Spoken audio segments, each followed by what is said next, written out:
Lehman Brothers collapses. The global economy burns. While millions of Americans lose homes, a secret club of bankers rigs the most important number in finance: LIBOR. Every morning for 7 years they send fake submissions.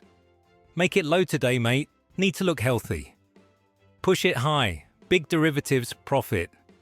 1 basis point move steals billions from pensions, mortgages, student loans, city bonds. $350 trillion in contracts, 5 times world GDP, hang on their lies. American retirees watch life savings vanish. Cities like Detroit, Baltimore, Oakland bankrupt from millions extra in rigged interest. Banks pay $9 billion fines, pocket change from shareholders. No senior banker sees a jail cell.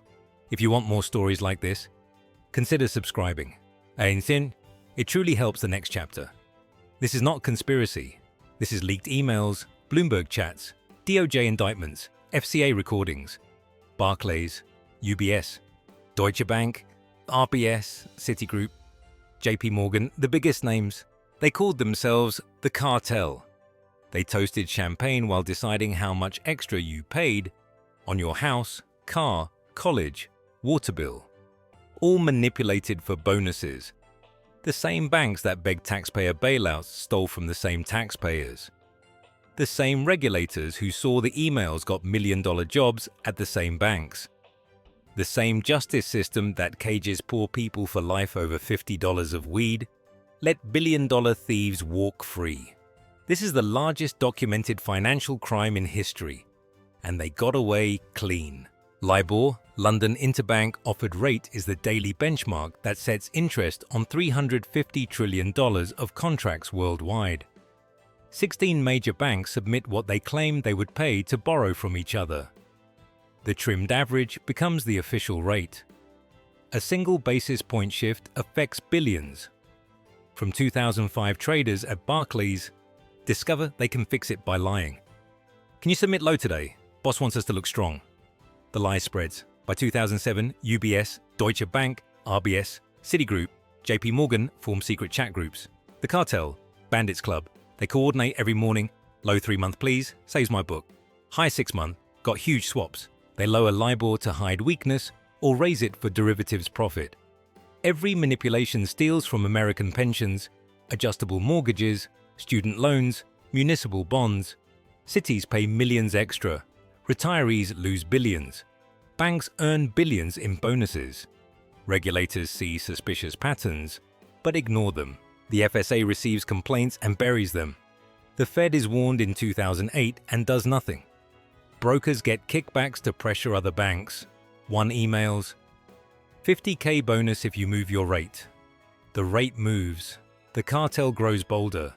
Traders boast, "We own LIBOR." They celebrate champagne lunches. The theft is invisible. The profits obscene. The victims ordinary Americans. The scam begins quietly in 2005 when a Barclays trader realizes submitting a slightly lower rate makes the bank look healthier to regulators and investors. He emails a colleague, "Can you put us a bit low today? Boss wants good numbers." The colleague agrees. The rate drops a fraction. The bank stock ticks up. Bonuses look safer. Word spreads fast. By 2006, traders at UBS notice the same trick. One writes, "If we all submit low, we all look strong, win-win." Deutsche Bank joins, RBS follows, Citigroup and JP Morgan jump in. They create private Bloomberg chat rooms with names like the Cartel, the Bandits Club, the Three Musketeers, Eagles. Every morning at 10:55 London time, they coordinate. Need low 3-month LIBOR big position to defend.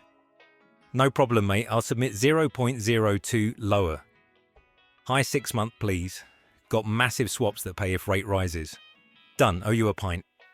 They call it helping each other out. They call it a bit of fun. They call it standard practice. The manipulation becomes industrial. One trader at RBS boasts in chat, "We basically own LIBOR now." Another at Barclays replies, "Always happy to help. Makes my book look good too." They even rig Japanese yen LIBOR and Euribor the same way. Brokers at firms like RP Martin and ICAP get involved, earning kickbacks to pressure panel banks. One broker emails a trader, I'll give you 50K if you move your submission today. The rate moves. The bonus arrives. No one outside the circle knows. Regulators see odd patterns but dismiss them as market noise. The FSA receives anonymous tips and files them away. The Federal Reserve gets warnings from Barclays' own compliance team and ignores them. The cartel grows bolder. Traders post screenshots of their profit and loss, jumping millions after a successful fix. They celebrate with champagne lunches in Canary Wharf. They nickname themselves Masters of the Universe. Meanwhile, American families pay extra on adjustable rate mortgages every month without knowing why. Cities pay millions more on floating rate bonds for schools and roads. Pensions earn less on investments tied to LIBOR, forcing retirees to cut medicine or food. The theft is invisible and perfect. The profits are obscene and endless. The victims are ordinary people who never knew the game was rigged against them from the start. The cartel expands to 20 traders across 6 banks. They share spreadsheets, phone calls, texts. They laugh about it. They call it the daily fix. They know it's wrong but do it anyway because everyone else is doing it, because bonuses depend on it, because no one will ever catch them, because the system is built to protect them. The crisis erupts in 2008. Lehman Brothers collapses. Credit markets freeze solid. Banks stop lending to each other overnight. Real interbank borrowing costs explode to 10% or more. LIBOR should skyrocket, exposing how sick the banks are. Instead, the cartel forces it artificially low. Traders coordinate harder than ever in their secret chats. Keep it low, we look dead if it spikes. Lowball everything. Regulators are watching our rates. Barclays CEO Bob Diamond personally orders traders to submit false low numbers to hide weakness. We cannot look like we're in trouble. UBS traders follow the script immediately. Deutsche Bank, RBS, Citigroup, JP Morgan all align. The published LIBOR stays calm at around 1 to 2%, while real rates hit double digits. Central banks see the fake calm and pump trillions in bailouts, believing the system is stable. Taxpayers save the banks with their money. The banks keep stealing from the same taxpayers. Traders continue their daily coordination. Crisis is bad for bonuses. Low today, please. One trader writes, "If we show real rates, we're all finished. Bonuses gone, jobs gone." They survive the storm. Bonuses are paid in full for 2008 and 2009. 2009 arrives. Manipulation continues unabated. Regulators finally notice suspicious patterns, but tip off the banks instead of prosecuting. The FSA quietly tells Barclays, "We see irregularities in your submissions. Fix it quietly, no public scandal." Barclays destroys evidence, deletes emails, coaches traders. The cartel lives on stronger than before. By 2010, journalists from Wall Street Journal and Financial Times expose the scam with leaked chats. The world is shocked. Investigations begin in London, Washington, Brussels. Traders panic and delete everything. Banks hire crisis PR firms to spin the story. Fines start rolling in. Barclays pays $450 million first. UBS pays $1.5 billion and gets immunity for cooperating. RBS pays $612 million. Deutsche pays $2.5 billion. JP Morgan pays $600 million. Citigroup pays $400 million. Total fines reach $9 billion. Pocket change compared to trillions stolen. No criminal charges against senior executives. A few junior traders plead guilty and get house arrest or community service. Tom Hayes, the loudest voice in the chats, gets 11 years scapegoat for the industry.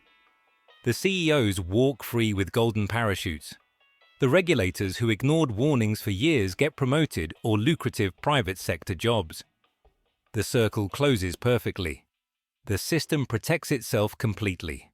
Fines are paid, headlines fade, no one goes to jail. The system continues unchanged. LIBOR is officially replaced by SOFR in 2021. Supposedly manipulation-proof, because it's based on real transactions.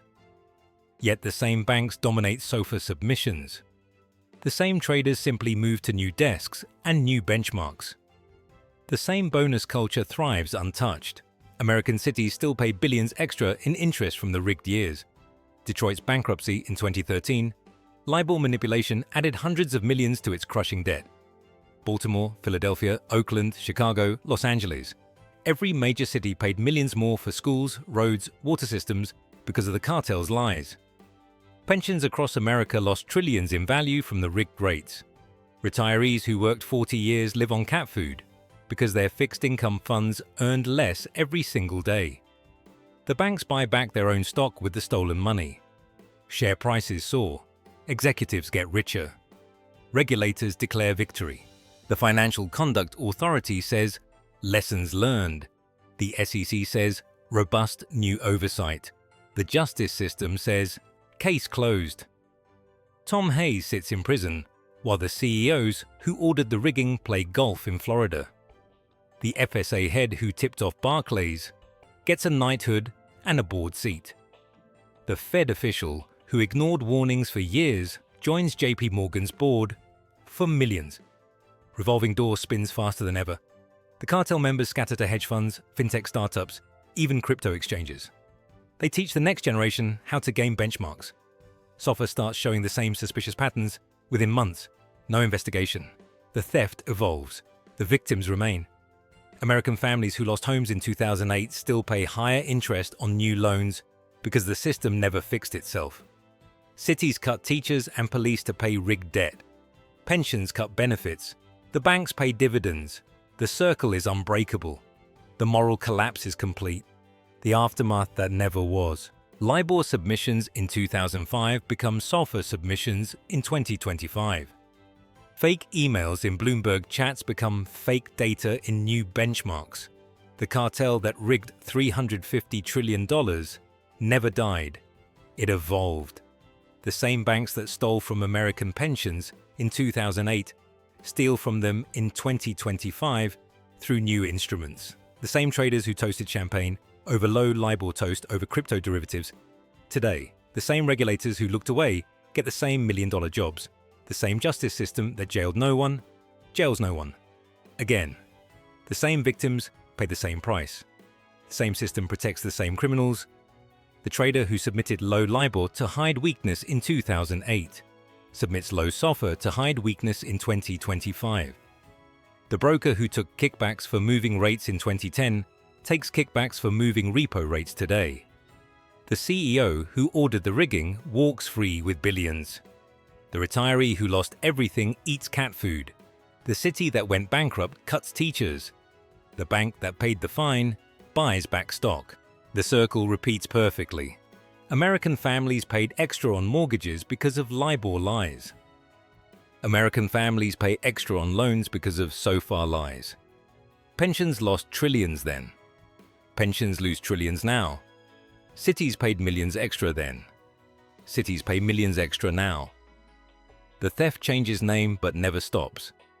The fines change currency but never hurt. The regulators change titles but never bite.